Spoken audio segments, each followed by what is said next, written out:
ओम श्री परमात्मने नमः। ओम श्री गुरुभ्यो नमः। ओम श्री ऋषिभ्यो नमः। ओम सहना भवतु सहनौ भुनक्तु सह वीर्यं करवावहै तेजस्विनावधीतमस्तु मा विद्विषावहै। ओम शांति शांति शांति।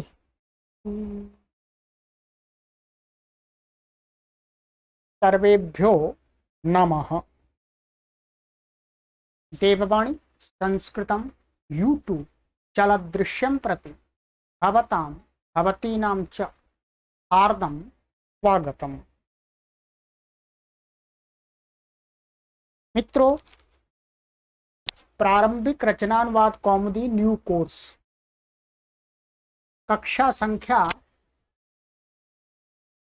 62 162वीं कक्षा को आज पढ़ेंगे। 162 को प्लेलिस्ट में एक कॉलम बना दिया गया है, प्रारंभिक रचनानुवाद कौमुदी न्यू कोर्स नाम का। शून्य स्तर से शुद्ध संस्कृत का संभाषण तथा लेखन सीखने के लिए 12 वर्ष से 100 वर्ष की आयु के पाठकों के लिए ये ऑनलाइन निःशुल्क कोर्स तैयार कर दिया। ठीक है, तो आप इसको प्लेलिस्ट में जाकर के क्लिक करके पढ़िएगा। अधिक जानकारी के लिए व्हाट्सएप नंबर पर संपर्क कर लीजिएगा जो पट्टी पर चलाई जा रही। चलिएगा, तो मित्रों, गत कक्षा में हमने कुछ आपको समास के विषय में कुछ बताया था, संक्षिप्त समास की परिभाषा बताई थी और समास के भेद बताए। केवल नाम मात्र बताया था, ये समास होते हैं। अब उन्हीं समासों को विस्तार से थोड़ा विस्तार से जानेंगे कि ये क्या कहता है, ये क्या कहता है, ये कहाँ कहाँ। और ये मैंने आरंभ में ही सभी पाठकों को गत कक्षा में भी बता दिया था, पिछली कक्षा में, कि आपको जितना समझ में आए बस उतना ही समझ लेना है। अधिक समझे में नहीं आता है तो घबराने की कोई आवश्यकता नहीं। ठीक है, ये इस पुस्तक का वास्तव में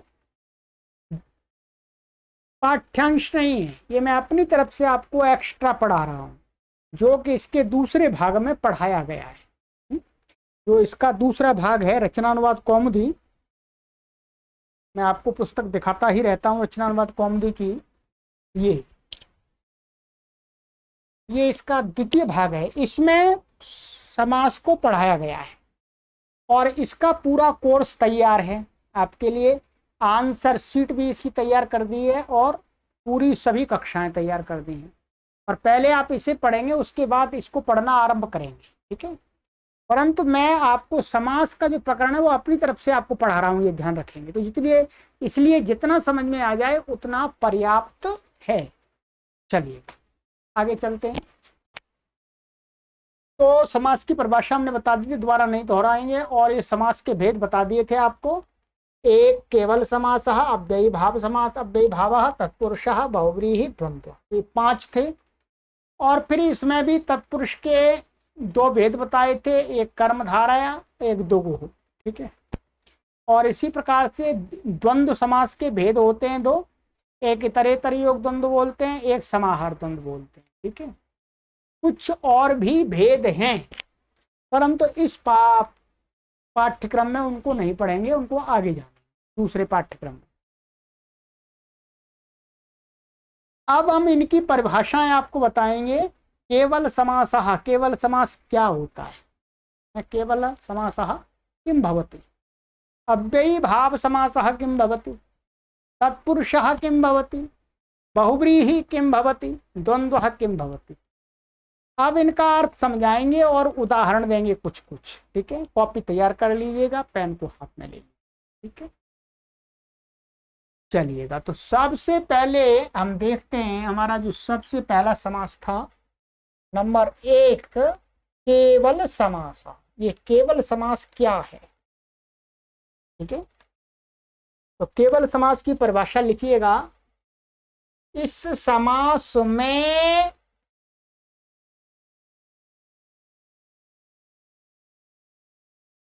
समास तो होता है,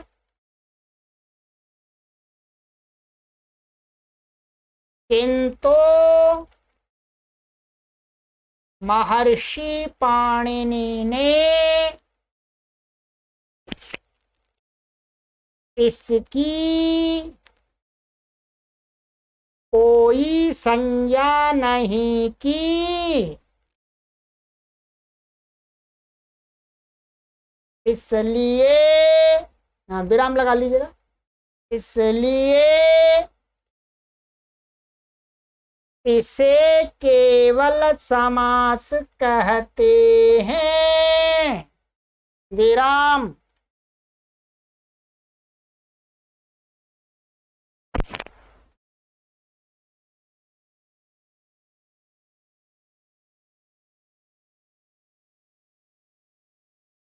इसके उदाहरण बहुत ही कम हैं।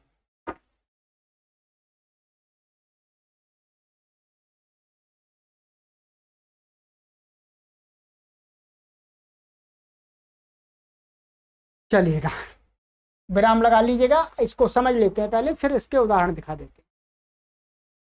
यहाँ पर केवल समास का जो परिभाषा है वह है, इस समास में समास तो होता है, माने इस समास में, माने इस प्रकार के समास में समास तो देखा जाता है पदों का, शब्दों का। ठीक है, माने इस समास में, माने केवल समास में समास तो होता है। समास माने संक्षिप्तीकरण तो होता है पदों का, 2 शब्द 3 शब्द मिलकर के एक शब्द बनते हैं। किंतु महर्षि पाणिनि ने, ध्यान रखिएगा, ये महर्षि पाणिनि का ही संस्कृत का व्याकरण प्रचलन में है। तो कहते हैं महर्षि पाणिनि ने इस प्रकार के समास का कोई नाम नहीं रखा, माने कोई संज्ञा नहीं की, अर्थात समास का नाम नहीं रखा। दूसरे समासों का नाम तो रखा, तत्पुरुष, द्वंद्व, अव्ययी भाव, बहुव्रीहि इत्यादि नाम रखे, परंतु इस प्रकार के समास का नाम ही नहीं रखा महर्षि पाणिनि ने अष्टाध्यायी में।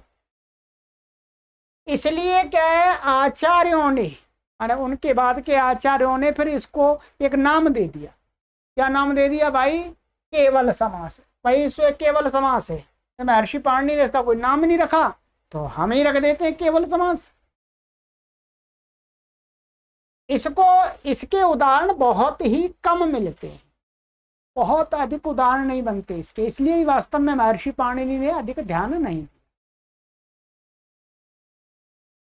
एक उदाहरण मैं आपको दिखा देता हूं, उस उदाहरण तो बहुत प्रसिद्ध है, पर जैसे लिख लीजिएगा, भूतपूर्व। भूतपूर्व का आप अर्थ जानते हैं, माने भूतपूर्व विधायक बोलते हैं, अर्थात अब नहीं है पहले था। भूतपूर्व प्राध्यापक बोलते हैं, माने पहले प्राध्यापक थे अब नहीं है, अब रिटायरमेंट हो गया या किसी सस्पेंड हो गए किसी कारण से। ठीक है, तो भूतपूर्व माने पहले ऐसा था अब ये ऐसा नहीं है, वो वहां पर लगता भूतपूर्व। तो भूतपूर्व का जो अर्थ है, पहले हुआ माने पहले था अब नहीं है, इस प्रकार के अर्थ को प्रकट करने के लिए जो शब्दों का समास बताइए होता है समस्त पद। महर्षि पाणिनि ने इस प्रकार से कोई समास नहीं बताया, तो फिर आचार्यों ने इस प्रकार से कर लिया।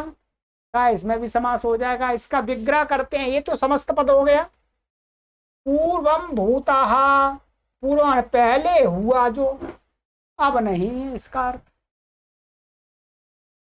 तो पूर्वम भूता भूतपूर्व, ये समास हो गया। समास होने से क्या हो गया, विभक्ति थी ये लुक हो गई, हम यहाँ द्वितीय व्यक्ति का लोप हो गया।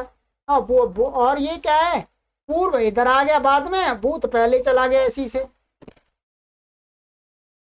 तो भूतपूर्व बन गया। ये इसका मोटा सा एक उदाहरण दे दिया, बाकी 2-4 उदाहरण और मिलते हैं, अधिक नहीं मिलते। ठीक है, तो जितना आपको समझ में आ जाए उतना पर्याप्त है। ठीक है, ये वास्तव में सब समझ में आता है। ये तब समझ में आता है समास जब आप ये अष्टाध्यायी ग्रंथ पढ़ेंगे तब। इस अष्टाध्यायी को पढ़ने के लिए अभी आपको इसके बाद में इस सेकंड भाग का भी अभ्यास करना होगा, तब आपको व्याकरण समझ में आएगा। व्याकरण का कोर्स तैयार है आपके लिए। ठीक है, पर आप पहले परिश्रम कीजिएगा, तब सब समझ में आइएगा। अब लिखिएगा दूसरे समास की परिभाषा। दूसरा समास क्या था जी,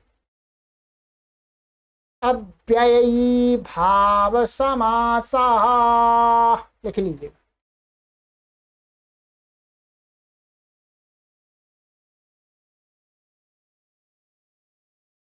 इसके ये इन्वर्टेड कोमा के अंदर इसमें लिखिएगा, एक ये परिभाषा है इसकी, ये संस्कृत में है, सरल है। देखिए, पूर्व पदार्थ प्रधानाः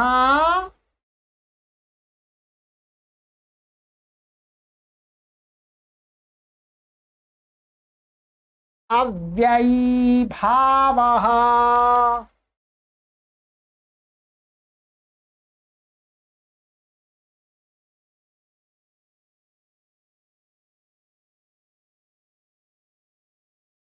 इन्वर्टर बंद कर लीजिएगा इसको। अब इसका अर्थ देखिएगा, अर्थ लिखिएगा, पूर्व पद के अर्थ की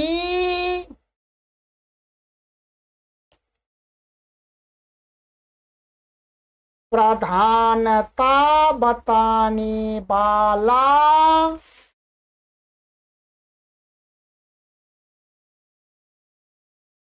अव्ययी भाव समास कहा जाता है।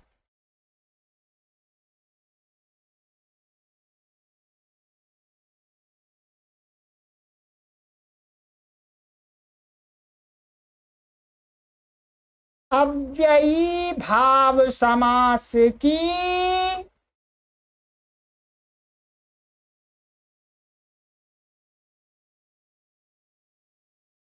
दूसरी पहचान यह है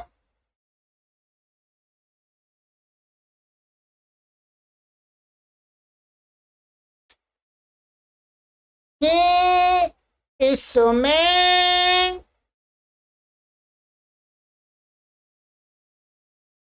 प्रथम शब्द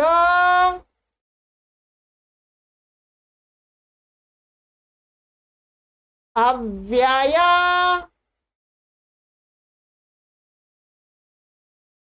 कोष्टक में लिख दीजिएगा, उपसर्ग, बीच में ऐसी तिरछी लाइन खींच के निपात, कोष्टक बंद कर लीजिएगा, होता है।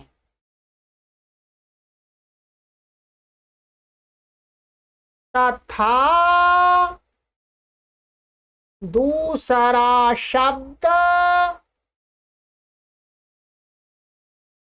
संज्ञा शब्द होता है।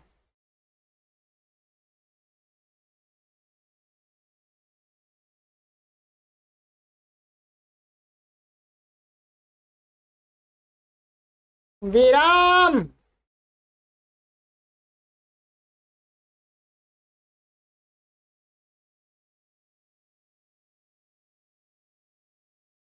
अव्ययी भाव समास वाले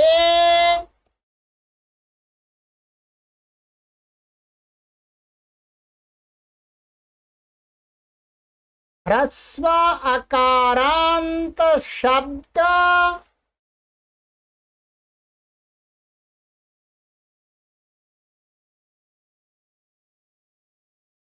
नपुंसकलिंग एक वचन में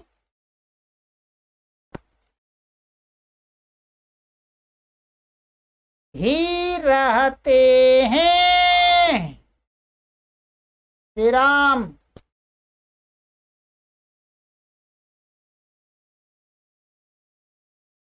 आकार से भिन्न, आकार का अर्थ ह्रस्वकार यहाँ, ठीक है, दीर्घ नहीं ह्रस्व। आकार से भिन्न स्वर बा स्वर अंत वाले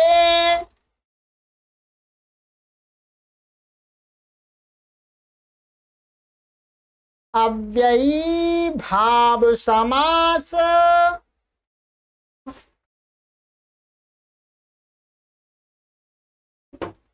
अव्यय बन जाते हैं। विराम।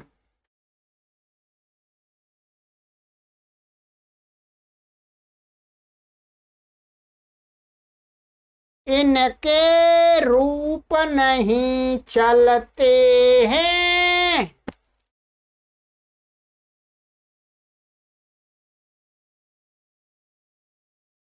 चलिएगा, अब इसको समझ लीजिएगा, फिर आगे बढ़ेंगे, ठीक है। यहां हमने आपको लिखाया कि अव्ययी भाव समास को हम कैसे पहचाने कि अव्ययी भाव समास।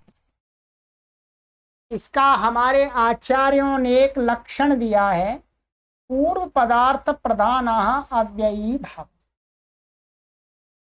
कि जो अव्ययी भाव समास होता है, देखिएगा, दो शब्द तो समास करने के लिए कम से कम चाहिए, ठीक है, क्या दो शब्द। तो जो दो शब्द होते हैं उनमें जो पहला वाला शब्द होता है, मानिएगा हमने आपको एक बताया था, जैसे राजा पुरुषः, इसके अंदर दो शब्द थे, एक शब्द बन गया। अब तो पहला शब्द इसमें क्या था, राजन था, राज, और ये दूसरा शब्द ये था। तो जब व्याकरण में पढ़ते पढ़ाते समय हम आपको पढ़ाएंगे, आप समझेंगे, तो आपको इसमें क्या है, हम बोलेंगे पूर्व पद। पूर्व पद इसमें ये पहला वाला शब्द होता है, पूर्व पद। ये ध्यान कर लीजिएगा, बार बार हम बोलेंगे पूर्व पद। तो पूर्व पद का अर्थ होता है जो कई शब्दों में जो पहला शब्द है, और जो बाद वाला शब्द होता है उसको बोलते हैं उत्तर पद। क्या ये दो शब्द हम प्रयोग करेंगे, पूर्व पद और उत्तर पद। ये भी लिख लीजिएगा आपको यदि याद ना रहे तो। जो समस्त पद होता है उसमें कई शब्द होते हैं, तो पहला वाला होता है पूर्व पद ये, और दूसरा वाला बाद वाला होता है उत्तर पद, ठीक है। मोटी बात है, कठिन नहीं। तो इसमें कह रहे हैं कि जब ये समस्त पद हो जाता है तो अव्ययी भाव में जब समास करेंगे तो उसमें इनमें दो, देखिए राजपुरुषः ऐसा है, इसमें समझने का प्रयास कीजिएगा। राजपुरुषः, इसके अंदर दो शब्द हैं। एक शब्द का अर्थ क्या है, राजा, राजन का राजा। दूसरे पुरुष का अर्थ है आदमी। दोनों शब्दों के अपने अपने अर्थ हैं, परंतु जब इनका समास कर दिया, जोड़ दिया इनको, दोनों शब्द एक शब्द बन गए। ये पहले राजन, राजन किसको बोल रहा था, राजा को। पुरुष किसको बोल रहा था, सब पुरुष को, कोई भी पुरुष हो, चाहे राजा का, कोई जरूरी नहीं किसी का पुरुष हो, पुरुष माने आदमी। परंतु अब ये समास कर दिया, ध्यान दीजिएगा, समास कर दिया। अब समास कर दिया तो अब ये एक शब्द बन गया। अब इसका क्या अर्थ है, राजपुरुषः। राजपुरुषः में जो राजपुरुष शब्द है इसका अर्थ राजा नहीं है और कोई सामान्य व्यक्ति भी नहीं है। अब इसका अर्थ क्या है, राजा से संबंध रखने वाला पुरुष विशेष है। राजा को तो नहीं कहा जा रहा, मुख्य रूप से राजा का तो संबंध दिखाया जा रहा है, किसको कहा जा रहा है, पुरुष को। तो इसमें दो पद हैं, तो राजपुरुषः। अब कोई हमको पूछे इन दोनों शब्दों में से कौन से शब्द के अर्थ की प्रधानता है, माने हम बोलेंगे राजपुरुषः तो राजा को लाएंगे या पुरुष को लाएंगे, राजा के पुरुष को। तो भाई राजपुरुषः बोलेंगे तो राजा का पुरुष आएगा। अर्थात ये समस्त पद किसको अब कह रहा है, इसको कह रहा है जो पुरुष को, विशेष पुरुष को। तो कोई हमसे पूछे कि इन दोनों शब्दों में से इस समस्त पद में कौन से शब्द के अर्थ की प्रधानता है, मुख्य कौन है, तो हम कहेंगे पुरुष है ये। अर्थात ये क्या है, उत्तर पद, माने इसमें उत्तर पद के उत्तर पद शब्द की अर्थ की प्रधानता है, राजन की नहीं है। क्योंकि राजपुरुषा बोलने से राजा को कोई नहीं लाएगा, इसको लाएंगे राजा से संबंध रखने वाले व्यक्ति को लाया जाएगा, उसी को जाना जाएगा। तो इसमें यहाँ पर उल्टा कर रहे हैं अव्ययी भाव में। अव्ययी भाव में कहते हैं कि यदि ऐसा अव्ययी भाव समास का कोई पद है तो उसमें उत्तर पद वाले के शब्द की अर्थ की प्रधानता नहीं होगी, पूर्व पद मान जो पहला शब्द है उसके अर्थ की प्रधानता होगी, बाद वाले शब्द की अर्थ की होगी गौणता, अप्रधानता। अर्थ तो रहता है, अप्रधान रूप से रहता है। जैसे राजपुरुषा में राजन, राजा का अर्थ तो है वहां थोड़ा सा कि राजा से संबंध रखने वाला पुरुष, सामान्य नहीं, परंतु मुख्य अर्थ होता है वहां पर पुरुष का, उत्तर पद का। यहाँ पूर्व पद का अर्थ होता है, उदाहरणों में अभी देख लेंगे, ठीक है। एक तो ये पहचान, तो हमने परिभाषा लिखा है पूर्व पदार्थ प्रधान अव्ययी भाव, माने अव्ययी भाव समास को किसको जानना चाहिए, जिस समस्त समास में पूर्व पद के अर्थ की प्रधानता होती है, ठीक है। वही लिखा है, पूर्व पद के अर्थ की प्रधानता बताने वाला अव्ययी भाव समास कहा जाता है। अब ये समझ में आ गया होगा आपको 100%। और दूसरी पहचान अव्ययी भाव समास की दूसरी पहचान क्या है, यह माने यह है कि इसमें जो प्रथम शब्द होता है, जो पहला वाला शब्द होता है पूर्व पद, वो अव्यय होता है। जैसे राजपुरुषा में राजन तो अव्यय नहीं है, अव्यय जिनके रूप नहीं चलते। जैसे उपसर्ग हैं, उपसर्ग आप जानते हैं उपसर्ग अव्यय हैं, वास्तव में उपसर्गों के रूप नहीं चलते। आप निपात छोड़ दीजिएगा, निपात अभी आपको नहीं पता, ठीक है। निपात भी अव्यय होते हैं, वो आगे सीखेंगे आप। तो जो पूर्व का पद होगा अव्ययी भाव समास में, वो क्या होगा, अव्यय होगा। उसके अंदर अव्यय माने ये कुछ हो सकते हैं, उपसर्ग निपात आदि। उपसर्ग है प्रा, परा, उपा, अपा, सा, अनु आदि, जो पढ़ाए थे आपको 22। तथा दूसरा जो शब्द होगा बाद वाला उत्तर पद का, वो कोई संज्ञा शब्द होगा, संज्ञावाची शब्द होगा, माने किसी विशेष को नामवाची शब्द होगा, ठीक है। और साथ में और क्या है, अव्ययी भाव समास वाले जो ह्रस्वकारांत शब्द होंगे, माने अव्ययी भाव समास हमने दो शब्दों का कर दिया। अंतिम शब्द है जो बाद वाला, उसका जो अंतिम वर्ण है, यदि वो ह्रस्वकारांत में है तो उसको क्या है, वो नपुंसकलिंग बन जाता है, और एक वचन में ही उसके रूप रहते हैं। नपुंसकलिंग एक वचन में ही रहता है।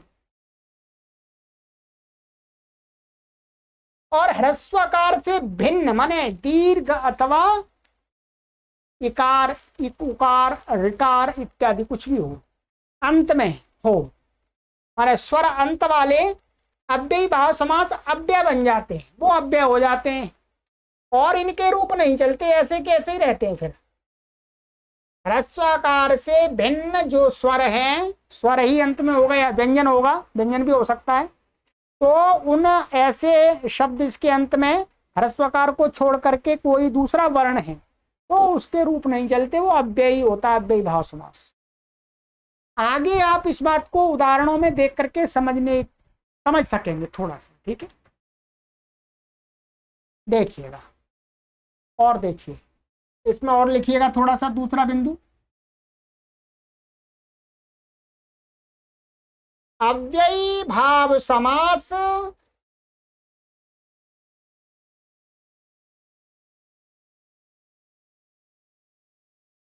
नित्य ही होता है।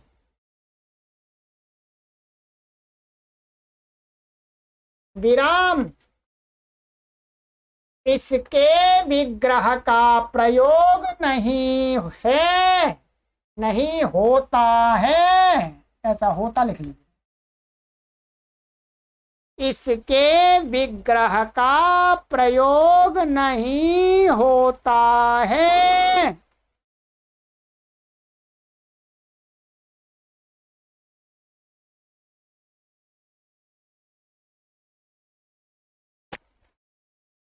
अब इसको समझिएगा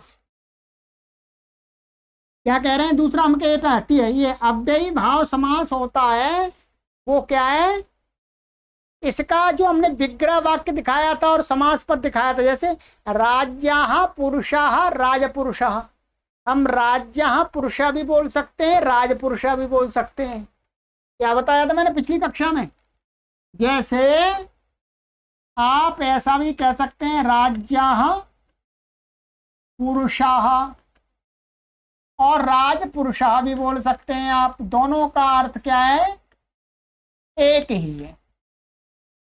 ये विग्रह है और ये समास पद है, दोनों का अर्थ है।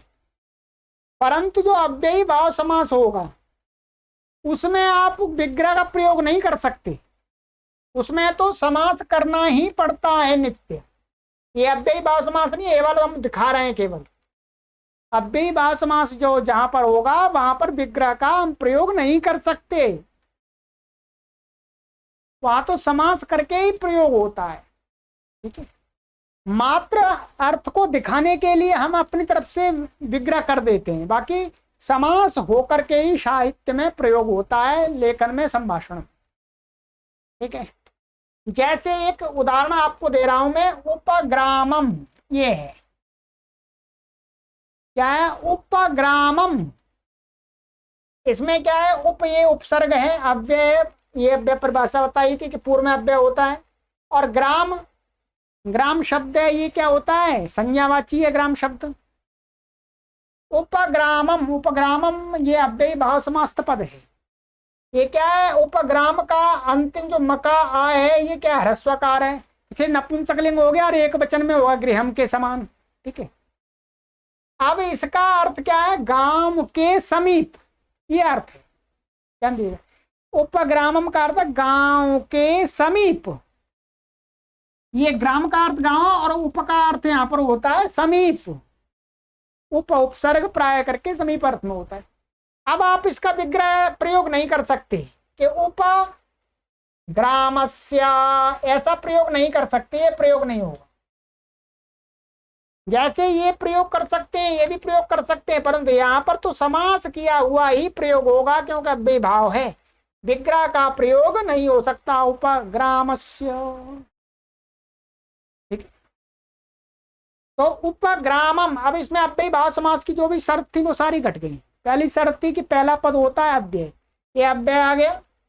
दूसरा बताया कि यदि समस्त पद में जो अंतिम वर्ण है वो ह्रस्वकार हो तो उसके रूप क्या है, वो नपुंसकलिंग एक वचन में चलते हैं, तो नपुंसकलिंग एक वचन में ही चलेगा, उपग्रामम, उपग्रामम आदि।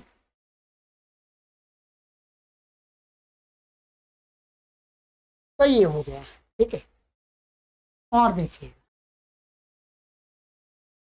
अब थोड़ा सा आपको लिखा देते हैं अव्ययी भाव समास। आज हम पूरा जितना पढ़ाना उतना पढ़ा देते हैं। ठीक है, लिखिएगा, पॉइंट लिखिएगा, अगला पॉइंट, प्रायः इन अर्थों में अव्ययी भाव समास होता है।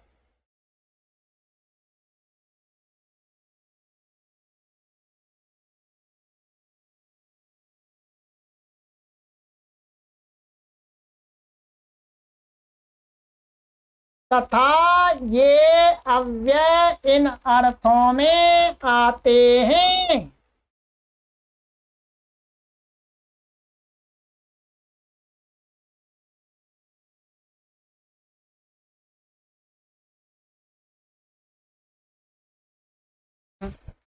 खोपड़ी हिल तो नहीं रही, हिलने मत देना, घबराना नहीं है। इसमें कुछ ऐसी नई नई बातें हैं जो आपने कभी सुनी नहीं, तो प्रथम बार में जब जो बात हमने सुनी नहीं है तो वो थोड़ी सी कठिन महसूस होती है, ये खोपड़ी घूमने लगती है, चकराने लगती है। चकराने नहीं देना है, चकराए तो भी ये चकराती रहे, कोई परेशानी नहीं है, अपने आप बंद हो जाएगी। ठीक है, ये क्या कह रहे हैं, हम यहाँ पर कुछ दिखाएंगे। प्रायः करके इन अर्थों में ही अव्ययी भाव समास हमें देखने को मिलता है, और जो अव्यय होते हैं पूर्व वाले उन शब्द उन अव्ययों का अर्थ हम यहाँ पर बता रहे हैं क्या क्या अर्थ होता है। ये सभी उदाहरण नहीं है कि मोटा मोटा एग्जाम्पल दे रहे हैं, आगे हम साहित्य पढ़ाएंगे, आपको पढ़ाएंगे तो उसमें अभ्यास होगा, और द्वितीय कोर्स में आप पढ़ेंगे। लिखिए नंबर 1 विभक्ति, लिखिएगा विभक्ति सप्तमी के अर्थ में, यहां विभक्ति शब्द का अर्थ है सप्तमी का अर्थ। सप्तमी विभक्ति का अर्थ क्या होता हमने बताया, विषय में और अधिकरण में, इनमें सप्तमी होती है। तो सप्त विभक्ति माने सप्तमी के अर्थ में, तो पहला वाला अव्यय होता है सप्तमी के अर्थ में प्रयोग होता है। जैसे उदाहरण लिखिएगा आधिहारी,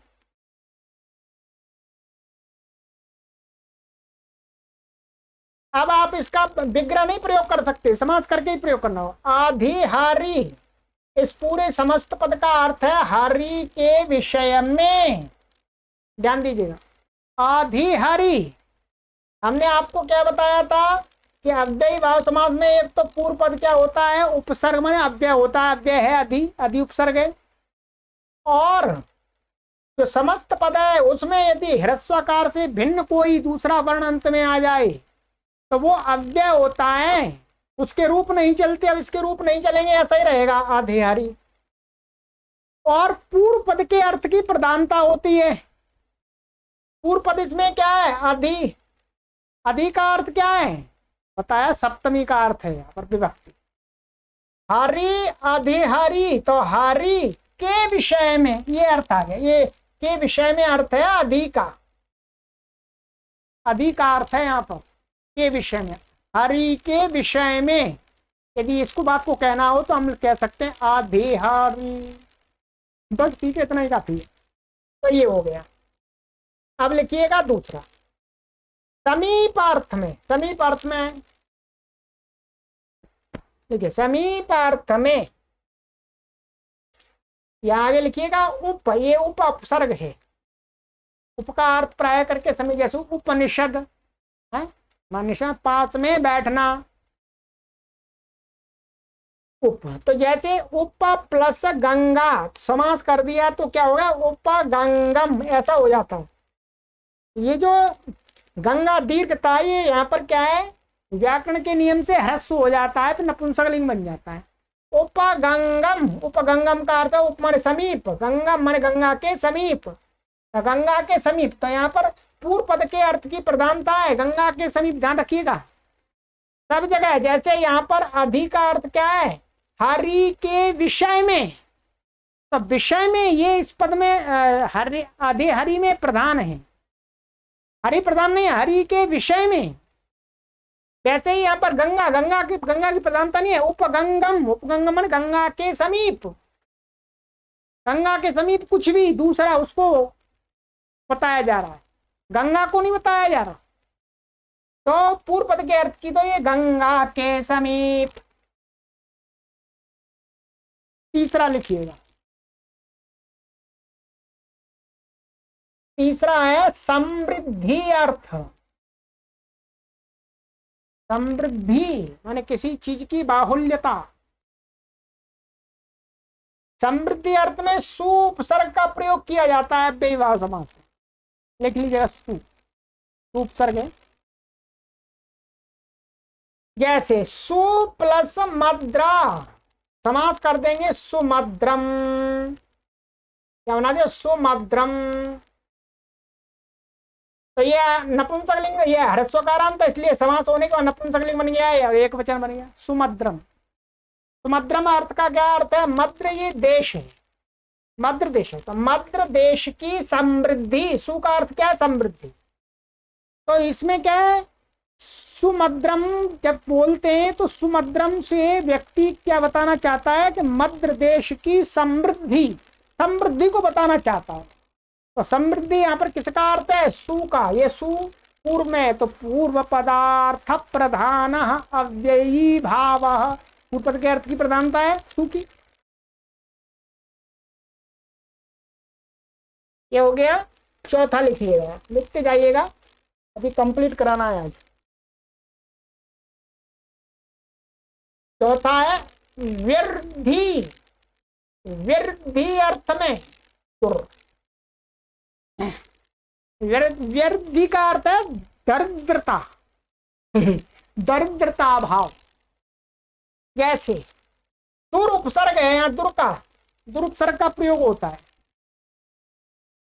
तो दुर यावाना समास कर देंगे तो क्या बन जाए? दुर यावानम। ये समस्त पद हो। दुर यवनम का अर्थ है यवनों की दरिद्रता। तो यहाँ पर दरिद्रता को बताया जा रहा है। किसकी दरिद्रता? यवनों की। और दरिद्रता अर्थ कौन से पद का है? दुर का अर्थ है यहाँ पर, दुर का, पूर्व पद का। ठीक है, तो दुर यवनम का अर्थ होता है यवनों की दरिद्रता। चलिएगा और देखिएगा, पांचवा अभाव अर्थ। अर्थ है ना, अभाव अर्थ में, अभाव अर्थ में ये निर उपसर्ग है, निर, ये भी अव्यय है। जैसे निर प्लस मशक, मशक का अक्षर अर्थ होता है मच्छर, मस्किटो। तो निर्मशकम ये बन गया निर्मशकम। शर्त सारी घट गई है। निर्मशकम का अर्थ होता है मच्छरों से रहित।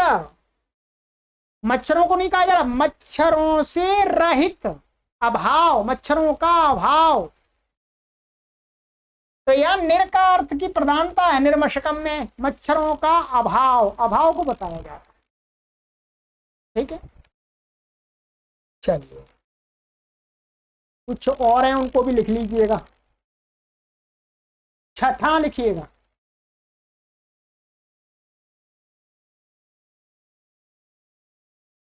अत्यय।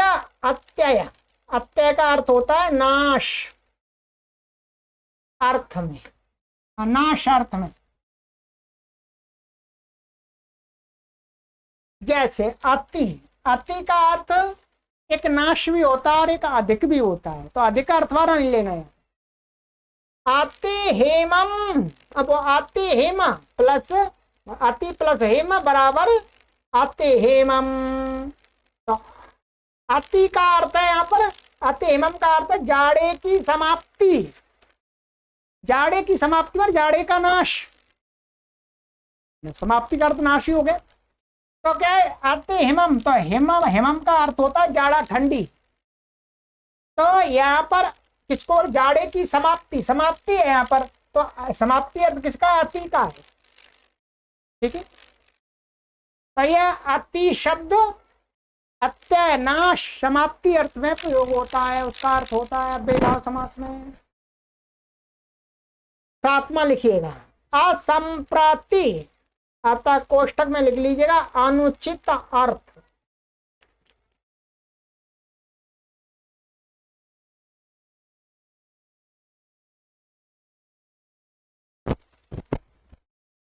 अति, यहां पर अति लिया है, अति फिर ले लिया। अति असंप्रति अर्थ में भी प्रयोग होता है, अनुचित अर्थ में भी होता है।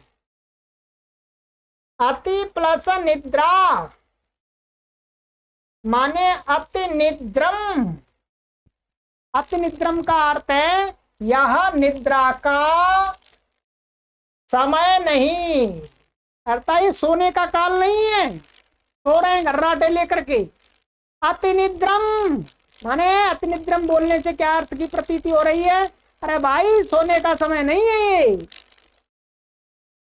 तो निद्रा माने सोना, और सोने का समय नहीं है, इस बात को कौन बता रहा है? अति बता रहा है।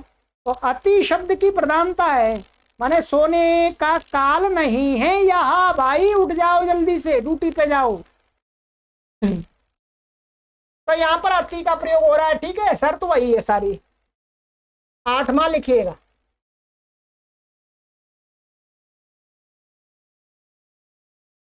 शब्द प्रादुर्भाव अर्थ। ठीक है।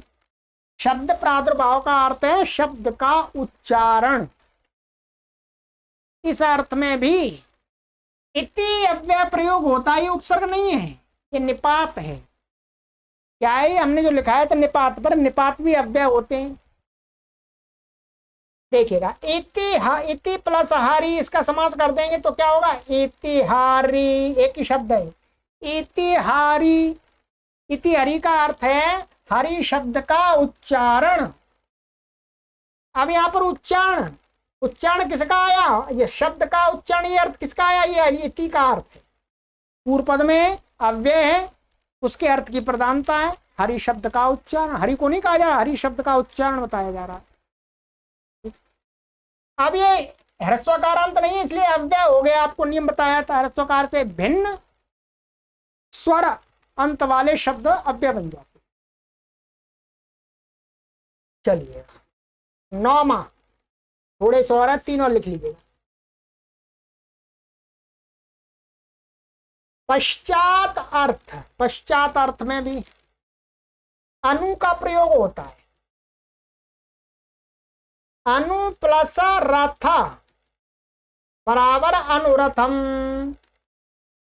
अनुरथम का अर्थ क्या है, रथ के पीछे पीछे भैया रथ के पीछे, तो अनुरथम रथ के पीछे, रथ को नहीं कहा जा रहा, अनुरथम रथ के पीछे। देखो भाई, रथ के पीछे, तो पीछे अर्थ ये किसका, अनु का अर्थ है, जो अव्यय पूर्व पद में प्रयोग हुआ। 10वां लिखिएगा, योग्यता अर्थ में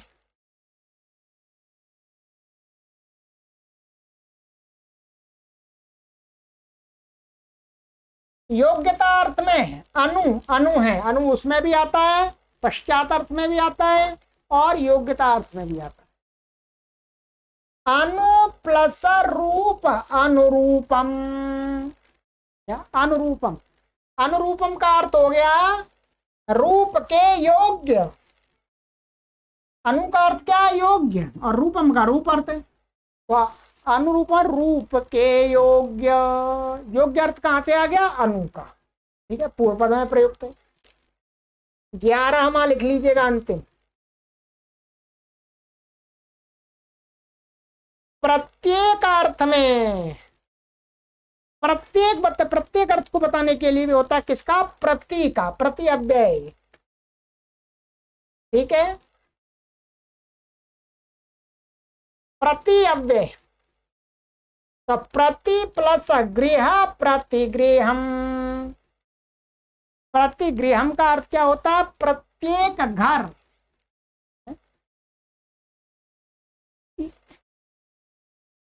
प्रत्येक घर माने हर घर, तो हर प्रत्येक अर्थ किसका आया, प्रति का आया है, ये अव्यय। प्रतिगृहम माने प्रत्येक घर।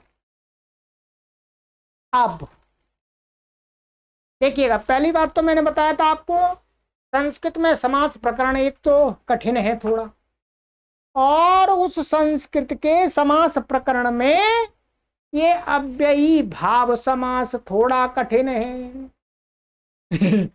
इसका मतलब आपको ये जो मैंने आपको पढ़ाया है, इसका मात्र एक संस्कार बन गया, बस इस कक्षा का पूरा फल आपको मिल गया और हमारे पढ़ाने की सफलता सिद्ध हो गई, ठीक है। जितना भी आपको समझ में आ जाए उतना पर्याप्त है। और अंत में ये भी कहेंगे कि आपको यदि नहीं समझ में आता है तो भी कोई भी परेशानी आपको आगे नहीं आने वाली है। आगे दूसरे कोर्स में सब कुछ बहुत विस्तार से इस पुस्तक के माध्यम से पढ़ाया गया है, तो इसलिए घबराने की कोई आवश्यकता ही नहीं है। लाइव गुरुजी तैयार है ऑनलाइन आपके लिए, ठीक है, वो भी बिना पैसे के, निःशुल्क सेवा। चलिएगा, तो ये हो गया। अब आगे की कक्षा में आगे वाला समास पढ़ेंगे, जो भी दूसरे नंबर का हमारा समास है।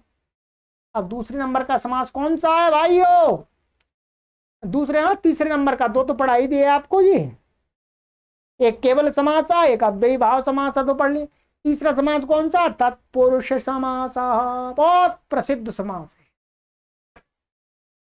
चलिएगा, तो आगे की कक्षा में मिलते हैं मित्रों। परिश्रम के साथ पढ़िएगा।